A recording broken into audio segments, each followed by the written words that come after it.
Hey, welcome back to the tutorial series for Omega Game Framework, the best gameplay framework for Unreal Engine.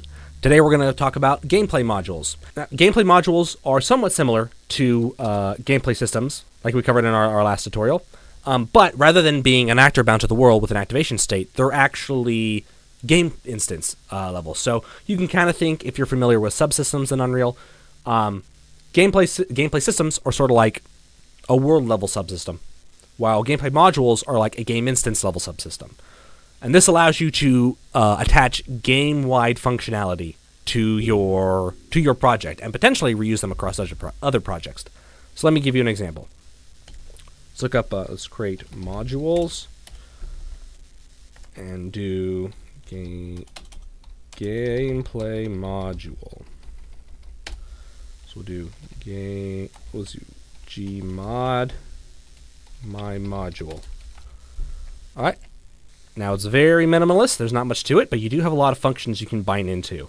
So like when certain stuff happens to an actor, though this does have to be an actor that is derived from one of the Omega Game Framework base actor classes, but you have a lot of stuff here for when game files are started and saved, for when systems are activated, combatants are damaged, gameplay systems, global events, but the main ones, a lot of this is stuff we'll go over later. The main ones are on initialized and shut down. So this will run functionality when the game starts and when the game finishes. Let's add some basic things like let's say print valk and we'll give it a number. We'll say 42. Print string, and with this activated we'll print a string with that at we'll say orange color. Now, in order to activate a gameplay module, these are game-wide, so you don't activate them from like the game mode. Instead, what you'll want to do is go into Omega settings, and you'll want to find right here where it says Game Manager. Now, Game Manager is kind of like a game instance, but a little bit different because it has editor functionality as well. I'm not going to go a lot into it now because it's slightly still under construction. It has the basics it needs, but it's got a lot of complex functionality to it. That's more when we do more advanced stuff we'll talk about. But you only have one of these, so let's go over here and do my game manager. Save it here, and then it opened up, and here you have some similar functionality as to the game module.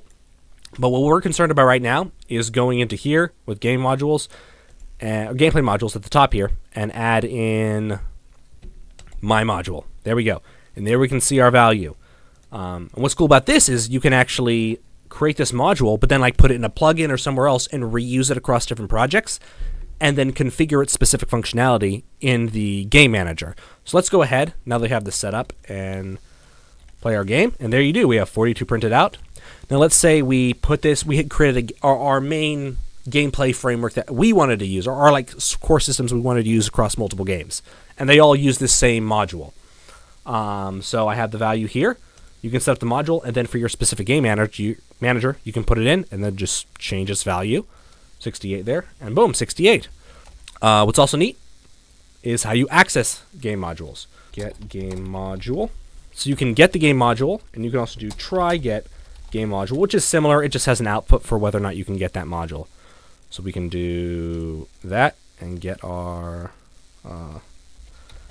value right here, and use it for whatever we want. And it's accessible across the entire game because, it's a game-wide system. But what's neat is that as a failsafe, one, if we're either not using this module, or if we want to use it but we don't want to change any of the defaults or something, you can actually just do fallback to default. And it'll, rather than getting whichever one, basically it says fallback to default is if we cannot actually get an active module of this type from the game manager, we'll just get the default one and get its default values. And so it'll always ensure you have something accessible here, and you'll never have an invalid null, a null object with a crash. And yeah, that's the basics of using gameplay modules in Omega Game Framework.